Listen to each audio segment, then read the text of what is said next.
Boom. Un estruendo seco sacudió el cielo del desierto. Dos cazas F-16 rompieron la formación y descendieron en picado hacia un objetivo. Entre ellos, volando pesado pero imperturbable, iba una I-10 Bartok de aspecto anticuado. ¿Ese ladrillo vuela por voluntad propia o es su primera vez en espacio aéreo militar?, rió uno de los pilotos, su voz juvenil resonando en el canal de radio. Alguien que llame al museo. Esta reliquia va a rayarnos la pintura, agregó el copiloto, carcajeándose como si no tuvieran nada mejor que hacer. Rachel Anderson no respondió. No valía la pena. Ya había escuchado todas las burlas posibles sobre su aeronave, el viejo Bartok. Pero a diferencia de los juguetes modernos que volaban a su lado, el suyo tenía historia y memoria. Volaba sola, como cada sábado desde hacía 3 meses, trazando ruta sobre el desierto de Aurelia en ese A-10 restaurado con sus propias manos. 4 años le costó devolverle la vida al aparato con matrícula 880.914. 4 años de grasa, noches largas en el garaje, y un solo objetivo, volarlo. Pero ese día, el cielo tenía planes distintos. Aeronave no identificada, está ingresando en zona de entrenamiento restringida. Cambie de rumbo de inmediato, la radio crepitó con voz autoritaria. Rachel frunció el ceño. Revisó el mapa. Estaba cerca del límite, sí, pero no dentro.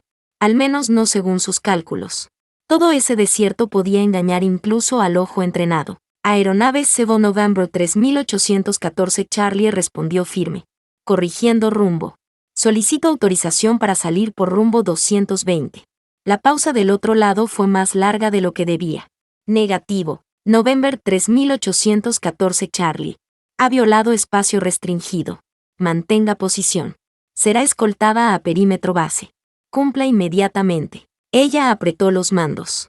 Sabía que no había cruzado la línea, pero discutir con control militar rara vez traía buenos resultados. Y los dos F-16 que se acercaban no dejaban dudas de que su presencia no era bienvenida. Uno de ellos se colocó a su izquierda. Impecable, brillante, agresivo. Bonito número de cola, señora, dijo el piloto con sarcasmo.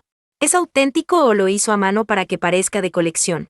Un homenaje, quizás. Rachel seguía sin responder. El silencio, aprendió, a veces es más inquietante que cualquier respuesta. Pero algo más estaba pasando. En la torre de control de la base Cumbre, un técnico radar frunció el ceño. Su pantalla mostraba algo que no cuadraba. El sistema, en lugar de marcar al I-10 como amenaza, lo etiquetaba con un código que no había visto en años. Llamó al supervisor. En minutos, la anomalía escaló. Subió por la cadena de mando como pólvora. Porque ese número de cola 880.914 no era solo una matrícula antigua. Era una leyenda dormida durante 25 años. Y acababa de despertar. Los pilotos que escoltaban a Rachel sintieron la tensión antes de oír nada. Uno de ellos miró con más atención las líneas del aparato, el parcheado fuselaje, los remaches a mano, las marcas pintadas con esmero. No era una réplica. Era el avión. Confirmación visual. Es una I-10. Marcajes civiles. Modificaciones extrañas. Probablemente restauración personalizada, dijo uno con tono más profesional. Riesgo bajo. Incursión civil. Le escoltamos al perímetro. Pero ya no había risa en sus voces. Confirmar número de cola. 880.914, ordenó la torre. Silencio. Repetimos. 880.914. La voz del piloto líder cambió. Ya no era burla, ni protocolo. Era respeto. Control. Solicito cambio de protocolo. Cancelar maniobras agresivas. Esta aeronave está vinculada a protocolo RAUR. Rachel tragó saliva. Esa palabra, RAUR, la había oído solo una vez en su vida, en medio de una pesadilla de su padre. Tenía 12 años. Él jamás explicó qué significaba. El copiloto del segundo F-16 ya no reía. Tecleaba furiosamente en la base de datos histórica. Cuando vio los resultados, su rostro palideció. Dios, murmuró. Está volando ese avión. Rachel seguía volando. Pero su mente iba a 1000. Algo se estaba revelando. Algo que su padre jamás quiso contarle. Torre, identidad del piloto, preguntó el líder F-16. Nombre registrado, Rachel Anderson. Piloto civil. Autorización de restauración. Sin otras entradas registradas. Pausa. Anderson, como en David Anderson, el mayor. Rachel se quedó sin aliento. Torre, confirmar parentesco. Confirmado, Rachel Anderson, hija del retirado mayor David Anderson. Alias, Mannerk. Silencio. Otro tipo de silencio. No el tenso. El reverente. Señora, la voz del piloto temblaba. ¿Sabe qué avión está volando? Rachel tardó en responder. Su voz salió más firme de lo que esperaba. Es el AL-10 de mi padre. Lo restauré yo. Ese no es cualquier AL-10, dijo el piloto.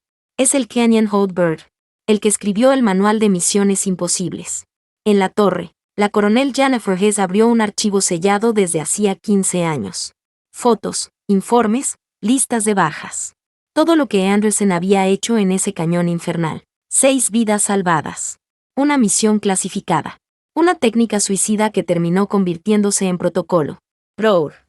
Solo había sido usado una vez. Hasta hoy. Piloto de matrícula 880.914. Habla la coronel Hayes, dijo por radio. Confirme su nombre. Rachel Anderson. Piloto civil. Hija del mayor David Anderson. Tiene autorización completa. Siga el rumbo que desee. Bienvenida a casa. Los F-16 se separaron, ya no en vigilancia, sino en homenaje. Se les unió una tercera nave. Un veterano que había escuchado todo. Volaban ahora como escolta de leyenda, no de amenaza. Rachel sentía que algo antiguo despertaba con cada segundo.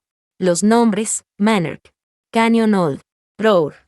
Piezas de un rompecabezas que siempre estuvo frente a ella. El AC-10 no era un proyecto cualquiera. Era el legado de un hombre que había hecho lo imposible, y luego lo había enterrado en silencio. Rachel volvió la voz de la coronel Hayes. Vamos a pedirte que aterrices en nuestra base. Hay cosas que debes saber. Y personas que quieren conocerte. Rachel miró el desierto. Ese sábado debía haber sido normal. Un vuelo. Un almuerzo. Quizá leer en su jardín. Pero el pasado acababa de explotar sobre su cabeza. Kennel, no sé qué está pasando. Lo sabrás. Ese número de cola significa más de lo que tu padre jamás quiso contarte. Rachel sintió como su vida giraba. Había volado por amor. Por respeto. Pero acababa de cruzar una línea invisible. Y lo que venía no tenía marcha atrás. Clac. La puerta del briefing se cerró detrás de Rachel con un eco seco. En la sala, 6 figuras la observaban en silencio. No eran cualquier grupo. Eran los sobrevivientes de Canyon Hold. Hombres y mujeres a quienes su padre había salvado de una muerte segura 25 años atrás. La coronel Hayes tomó la palabra. Antes de comenzar, debes saber algo. Todo lo que hablaremos aquí sigue siendo clasificado al más alto nivel. Menos de 50 personas en toda la Fuerza Aérea conocen los detalles de Canyon Hold. Rachel asintió. La presión del momento la rodeaba como el calor del desierto. Densa, envolvente, imposible de ignorar. Tu padre fue asignado al Escuadrón 354 en 1999, empezó Hayes. Todo rutina. Hasta el 15 de octubre del 2000. Ese día, todo cambió. Colocó sobre la mesa una carpeta gruesa. Fotos aéreas de un terreno brutal, cañones rojos. Pasajes tan estrechos que apenas cabría una moto, mucho menos un avión. Era una misión de reconocimiento en territorio disputado, continuó. 6 aeronaves. Recolección de inteligencia. Pero el clima se tornó salvaje. Visibilidad cero. Y luego, fuego enemigo. Nos derribaron a todos en cuestión de minutos, intervino el teniente coronel Marcus Thompson. Misiles tierra-aire desde posiciones que ni sabíamos que existían. Perdimos radar, comunicación. Estábamos atrapados. Cortados del mundo. Rachel miraba las fotos. Intentaba imaginar a su padre recibiendo esas noticias. Aquel hombre calmado que enseñaba a novatos a aterrizar suavemente. Había volado directo a una trampa mortal. Los helicópteros no podían entrar, dijo Hayes. El terreno era imposible. Los equipos terrestres habrían tardado días en llegar. Así que, nos dieron por perdidos. Hasta que tu padre dijo que no, dijo la mayor Waus, su voz cargada de emoción. Otra foto cayó sobre la mesa. Un diagrama técnico. Vectores de vuelo pintados en rojo cruzando el laberinto del cañón como venas. Inclinaciones imposibles. Descensos suicidas. Giros que desafiaban la física. Voló solo, dijo Hayes. Sin escolta. Sin plan de rescate si caía. Usó maniobras que no existían en los manuales. Que todavía hoy se consideran prohibidas. Rachel reconocía esos trazos. Esos perfiles de vuelo. Los había practicado una y otra vez durante sus vuelos civiles, sin saberlo.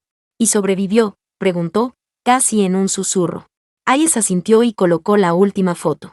Un grupo de 6 pilotos, cubiertos de polvo y sangre, parados junto a la U-10 en la pista. Al centro, su padre. Joven. Intenso. Con una mirada que quemaba a través del papel. Los encontró a todos, dijo Wells. Algunos inconscientes. Otros heridos. Todos en puntos del cañón que ningún helicóptero habría tocado. Pero él lo hizo. Rachel tragó saliva. Estaba viendo la leyenda. Y era su padre. Después de esa misión, explicó Hayes, se escribió el protocolo ROAR. Técnicas de extracción en terrenos imposibles. Vuelo a ras de cañón. Zonas de aterrizaje improvisadas. Precisión quirúrgica. Solo se ha usado una vez, hasta ahora. Rachel cerró los ojos. Lo que había volado por instinto, era en realidad una técnica secreta creada por su padre. ¿Y por qué lo clasificaron todo?, preguntó. Porque funcionaba, respondió Hayes. Y porque tu padre lo pidió. No quería atención. Solo quería que se guardara para cuando fuera necesario. La sala guardó silencio. Él jamás nos habló de esto, susurró Rachel. Ni una sola palabra. Solo decía que el I-10 era un proyecto. Porque lo fue, dijo Thompson. Pero también era un monumento. Una tumba. Una promesa. Todo a la vez. Hayes respiró hondo. Su mirada se endureció. Y esa promesa acaba de despertarse. Extendió otra carpeta. Esta vez, con imágenes satelitales frescas. Terreno montañoso. Zonas marcadas en rojo. Un helicóptero siniestrado. Ayer por la mañana, explicó. Un ejercicio de extracción en la cordillera panameana salió mal.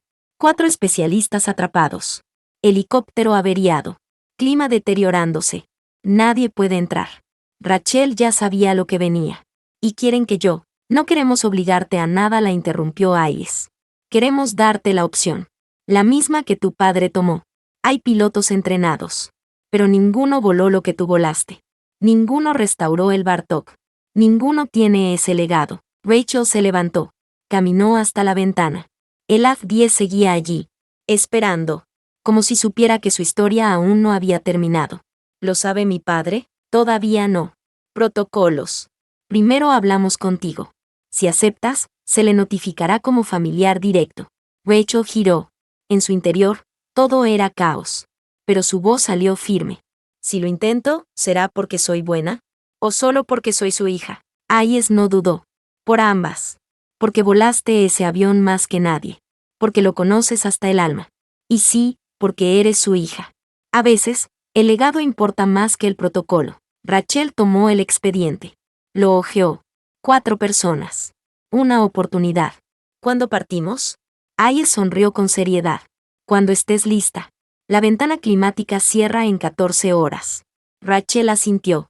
Estoy lista ahora. El silencio que siguió no fue de duda. Fue de respeto. Y mientras la coronel salía a preparar la misión, Rachel Anderson se quedó mirando el número en el fuselaje. 880.914. No era solo un avión. Era una promesa. Una advertencia. Y una respuesta a todo lo imposible que estaba por venir. El rugido de los motores de la 10 rompió la madrugada sobre la base aérea Cumbre. Rachel Anderson ya estaba en la cabina, con el rostro iluminado por los instrumentos y el alma sostenida por el peso del legado. Cada interruptor, cada dial, cada centímetro del fuselaje respondía como si el avión supiera que el momento había llegado. Rachel, clima en el cañón empieza a deteriorarse.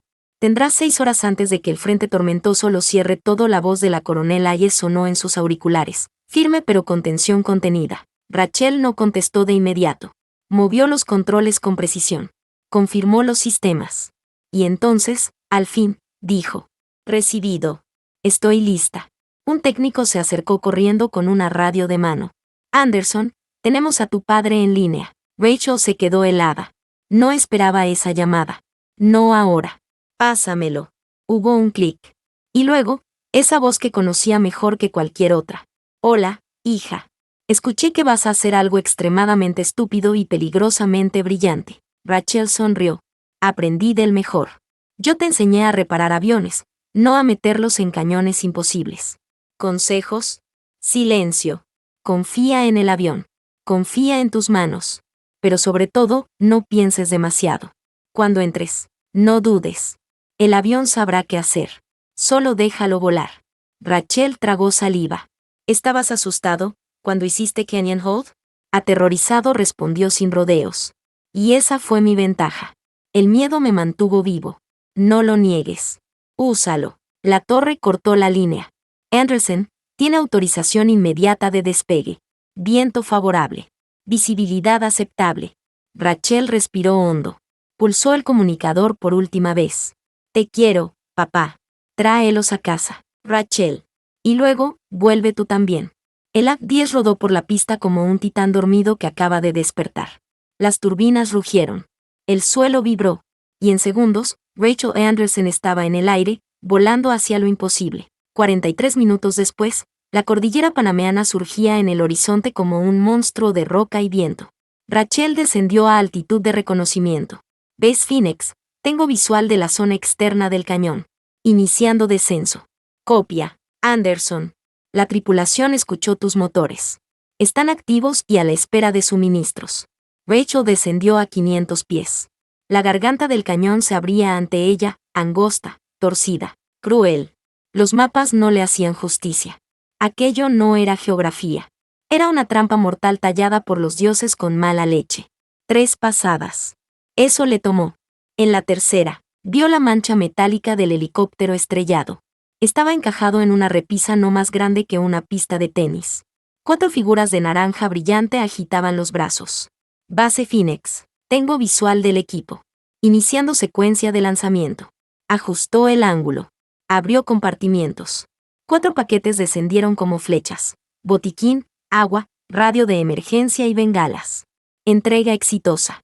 Equipos recuperando suministros. Pero ese era solo el primer paso. Lo difícil venía ahora. Rachel ascendió, hizo un giro amplio y observó el cañón desde arriba. Calculó rutas. Midió vientos. Ajustó su respiración. Un error.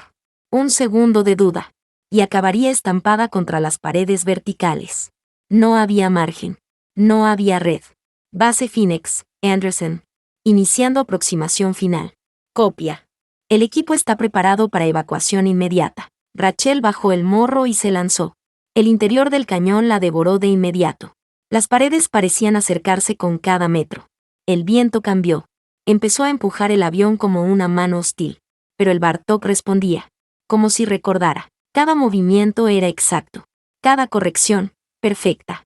Las lecciones de su padre no eran teoría. Eran memoria muscular. Instinto. Herencia viva. Los controles no vibraban. No dudaban. No gritaban peligro. Solo seguían. Rachel descendió en espiral. La cabina vibraba con la tensión. El cañón se estrechaba. No había espacio para girar. Solo para acertar. Entonces, lo vio. La repisa. El helicóptero. Las 4 figuras corriendo hacia la marca de aterrizaje improvisada. Rachel, con los ojos clavados en el punto exacto, bajó el A-10 como si fuera un bisturí entrando entre costillas. Thump. Las ruedas tocaron el suelo con la precisión de una cirugía. Afuera, el mundo se detuvo. Los rescatados subieron uno por uno. Rápidos. Silenciosos. Profesionales. Y agradecidos. Rachel no miró atrás. Elevó el morro. Aceleró. Y el A-10, una vez más, hizo lo imposible. Phoenix Base, aquí Anderson. Tripulación recuperada. Sin bajas. Iniciando retorno. Silencio. Phoenix Base, repito. 4 miembros a bordo. Volviendo a base.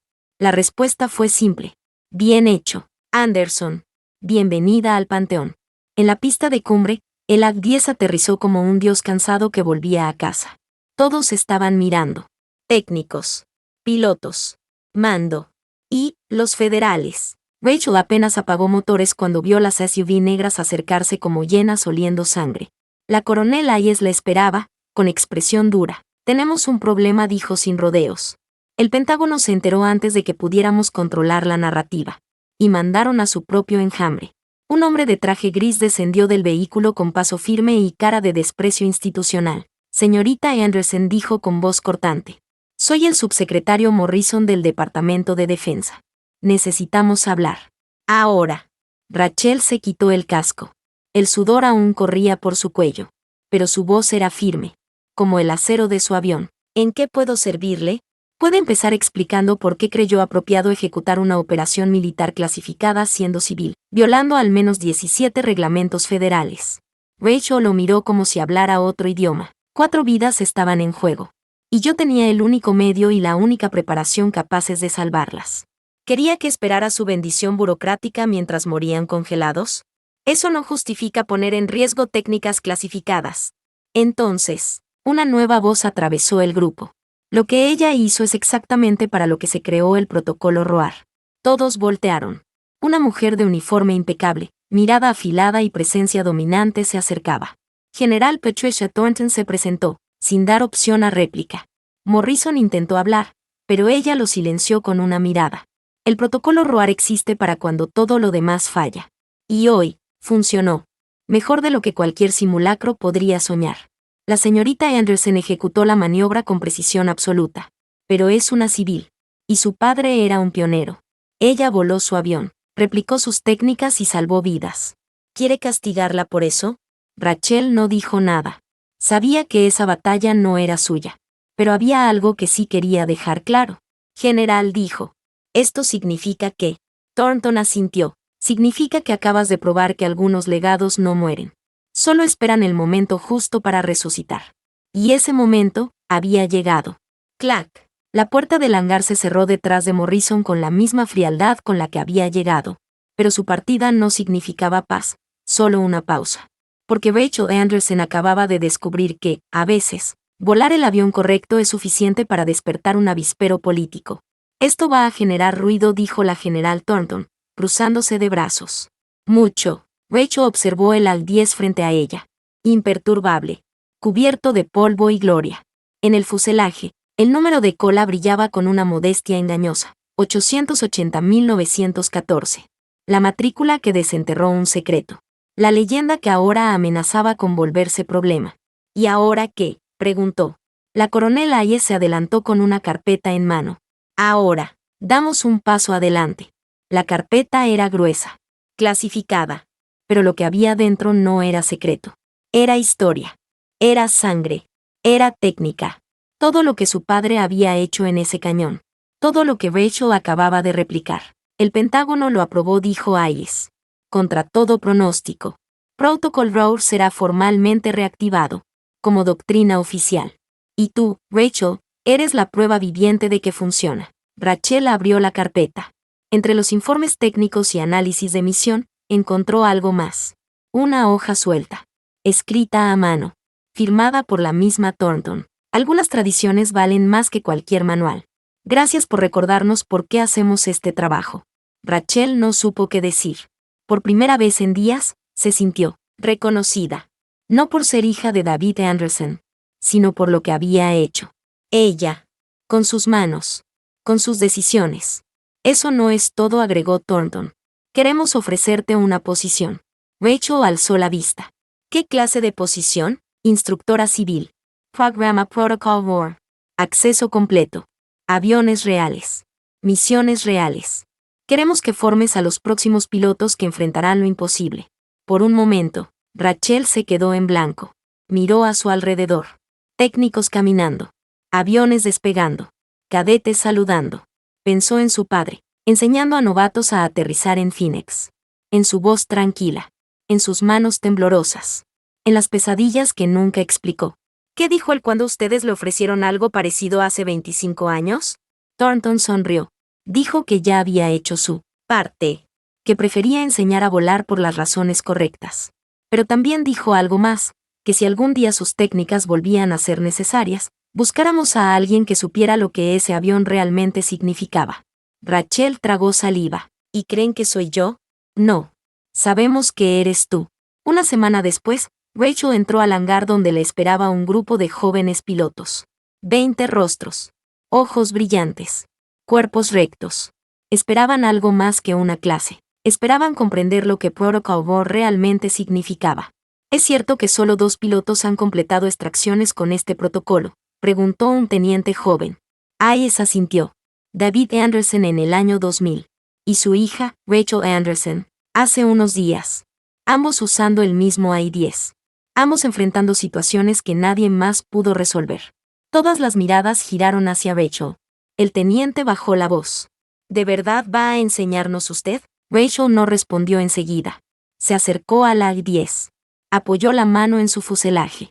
Era tibio, vivo, como si aún guardara recuerdos. Mi padre pasó 25 años callando algo extraordinario, dijo. Porque los verdaderos héroes no piden reconocimiento. Solo están listos cuando se los necesita. Hizo una pausa. Todos estaban en silencio. Este programa no es para crear héroes. Es para que exista el conocimiento necesario cuando la única opción convencional sea morir. Si van a aprender esto, más les vale entender una cosa. Protocol War no es una técnica. Es un compromiso. Miró a cada uno. De que nadie quede atrás. Al fondo del hangar, la general Thornton observaba. En sus manos tenía el primer plan de formación aprobado para Protocol War. En la última página, una condición escrita por Rachel. Los graduados deben participar en misiones reales. No entrenamientos. No simulaciones. Si no vamos a usar lo que enseñamos, entonces no estamos enseñando nada. Thornton sonrió. Era justo lo que David habría exigido. Bienvenida al equipo. Instructora Anderson. 6 meses después, un avión de carga cayó en las montañas de Marcas. El rescate fue declarado imposible, hasta que 4 graduados del programa Protocol War, formados por Rachel Anderson, volaron directo a la tormenta. Y lo hicieron. 7 tripulantes. 7 vidas salvadas. Sin prensa. Sin medallas. Solo una llamada silenciosa. En Phoenix, un hombre mayor escuchó la noticia. Estaba enseñando a aterrizar a un alumno. Detuvo el ejercicio. Cerró los ojos. Y sonrió. Sabía que su trabajo no se había perdido. Había pasado de manos. Había vuelto a volar. ¡Zas! El viento golpeó la pista como una bofetada de la naturaleza. Una ráfaga inesperada arrancó una herramienta de las manos de un técnico y la lanzó contra una pared del hangar. Nadie habló. Todos miraban hacia la pista de entrenamiento donde el I-10 matrícula 880.914. Rugía bajo la lluvia. En su interior, un joven piloto descendía en un ángulo que ponía los nervios de punta. Rachel observaba con los brazos cruzados, sin moverse. Cada fibra de su cuerpo contenía la urgencia de gritar instrucciones. Pero no lo hizo. Porque Protocol War no era para pilotos obedientes. Era para los que sabían decidir. El AC-10 tocó tierra con un rebote seco y luego rodó firme hasta detenerse. Cuando el teniente Vargas bajó de la cabina, estaba empapado, jadeando, con los ojos encendidos de adrenalina. ¿Qué hice mal?, preguntó. Rachel se acercó, con el rostro serio. ¿Estás vivo? Sí, ma'am. ¿El avión está entero? Sí, ma'am. Entonces no hiciste nada mal. Pero la próxima vez, aterriza con menos miedo y más respeto. Vargas asintió, tragando saliva. Rachel giró hacia el resto del grupo. Escuchen bien, dijo alzando la voz. Esto no es Top Gun. No es un show. Aquí no ganan medallas por volar bonito. Aquí aprendemos a sobrevivir donde nadie más puede entrar. Caminó hacia el fuselaje del A-10. Puso una mano sobre el número. Este avión ha hecho 2 misiones RAWR. Ambas reales. Ambas imposibles. Si no están listos para decir sí cuando todo lo demás diga no, entonces pueden irse ahora mismo. Nadie los va a detener. Nadie se movió. Bien, continuó. Entonces mañana, primera luz, volamos entre cuchillas de roca. Simulación del cañón Marcas. 10 metros de margen. Si no logran pasar, repiten hasta que se les graben las curvas en la sangre. Esa noche, Rachel se quedó sola en el hangar. El AC-10 estaba cubierto con su lona, pero ella sabía que el metal debajo aún vibraba con memoria. «¿Sigues aquí?», dijo en voz baja. Caminó alrededor de la nave, como había hecho cientos de veces en su garaje, como lo hacía su padre. Cuando levantó la lona para revisar los flaps, encontró algo inesperado. Un sobre, cuidadosamente metido entre los paneles hidráulicos. Viejo. Sellado con cinta. En la parte frontal, una sola palabra escrita con marcador permanente. Rachel. El corazón le dio un salto. Rasgó el sobre. Dentro, una hoja doblada en 4. Si estás leyendo esto, significa que el Bartok volvió a volar. Y que lo hiciste tú. No quería que supieras todo. No porque no confíe en ti, sino porque yo mismo estuve años intentando olvidar. Pero si este avión volvió al cielo, es porque algo imposible necesitaba ser hecho. Y si lo hiciste, significa que también dijiste sí. Como yo. Protocol War no es una técnica. Es una decisión. Una maldita promesa que haces contigo mismo cuando no hay otra salida. No te vuelvas como yo. No guardes silencio. Si puedes transmitir lo que aprendiste, hazlo. No entierres la verdad como hice yo. No hay honor en esconder los milagros. Estoy orgulloso de ti. Siempre lo estuve. Aunque nunca lo dije como debía. Vuélalos a casa, Rachel. Papá, susurró ella, cerrando los ojos. Se quedó allí, en silencio, mientras la lluvia golpeaba el techo metálico. Entre ella y el avión, no hacían falta palabras.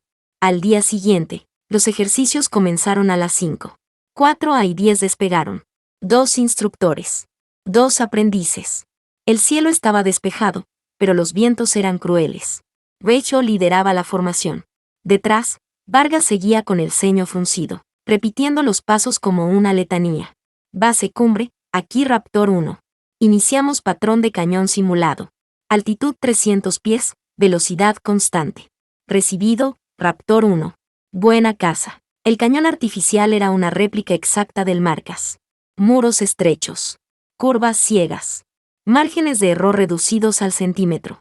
La mayoría de los pilotos tardaban semanas en lograr una pasada completa sin errores. Pero Vargas, ese día, lo hizo en el primer intento. Cuando aterrizó, saltó del avión con los ojos abiertos como platos. Lo sentí, gritó. No pensé, solo, volé.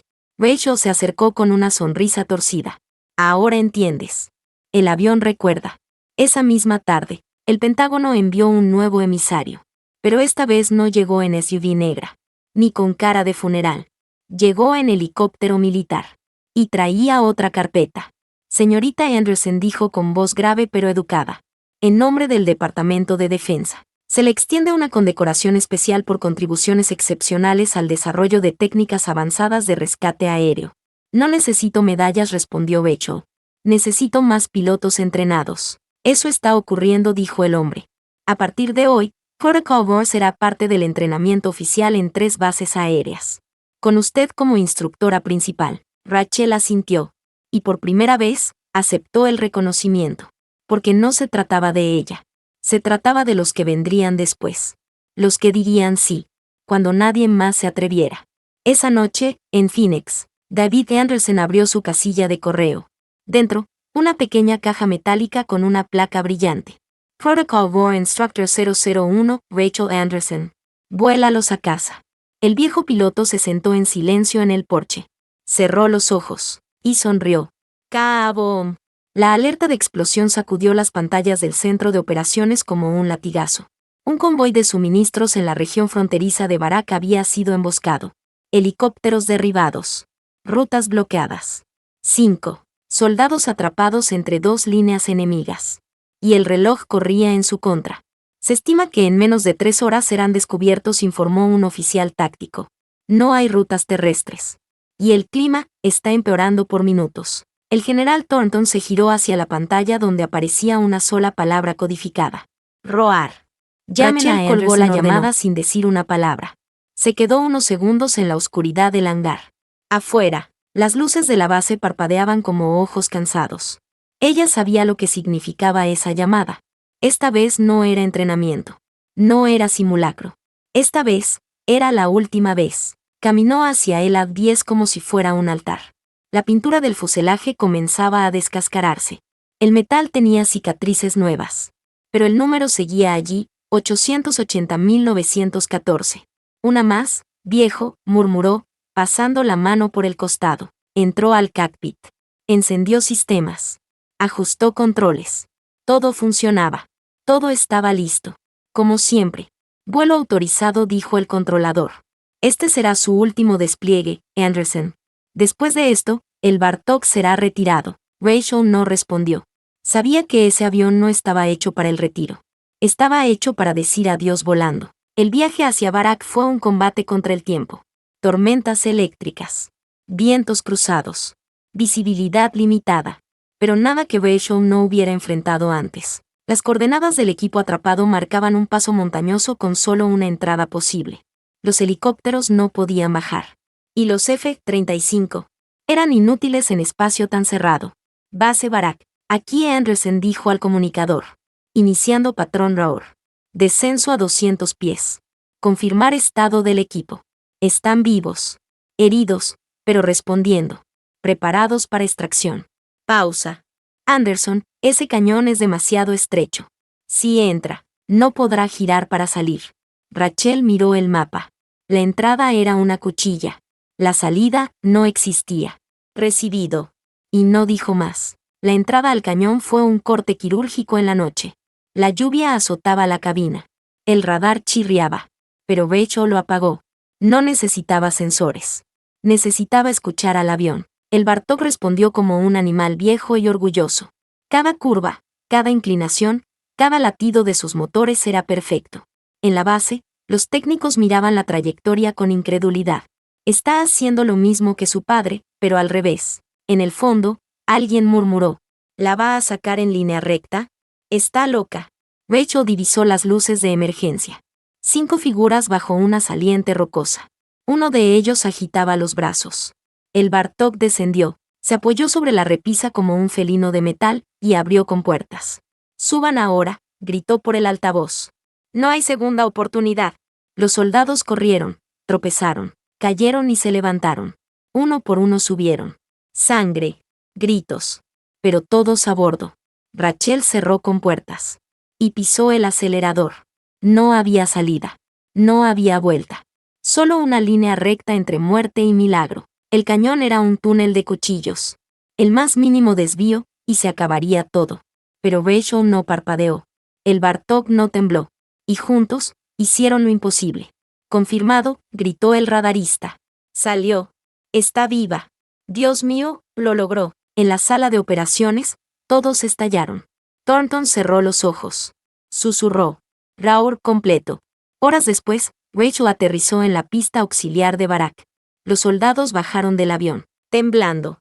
Uno se arrodilló y besó el suelo. Otro rompió a llorar. Ella no dijo nada. Solo miró el cielo. Y supo que había terminado. El A-10 estaba cubierto de barro, grietas y humo. Había dado su último vuelo, pero lo había hecho salvando vidas. Como debía ser. 2 semanas después, el hangar principal de la base Cumbre estaba lleno. Altos mandos. Técnicos. Pilotos. Incluso civiles. Todos en silencio. En el centro, cubierto por una lona ceremonial, estaba el I-10 matrícula 880.914. La general Thornton subió al podio. Este avión voló durante 47 años. Realizó 2 extracciones clasificadas bajo protocolo RAUR. La primera, por el mayor David Anderson. La última, por su hija. Se giró hacia Rachel. «Instructor Anderson, ¿tiene algo que decir?» Rachel caminó hasta el micrófono. Su voz era baja, firme. «Este avión me enseñó a volar. Me enseñó a escuchar. Me enseñó que los imposibles existen, solo hasta que alguien dice sí». Se quitó la placa del pecho. La colocó en el fuselaje. «Gracias por llevarme. Por no fallar. Por recordarme que el coraje también se hereda». El I-10 matrícula 880.914 nunca volvió a volar. Pero no fue olvidado. Hoy reposa en el Museo de la Fuerza Aérea de Aurelia.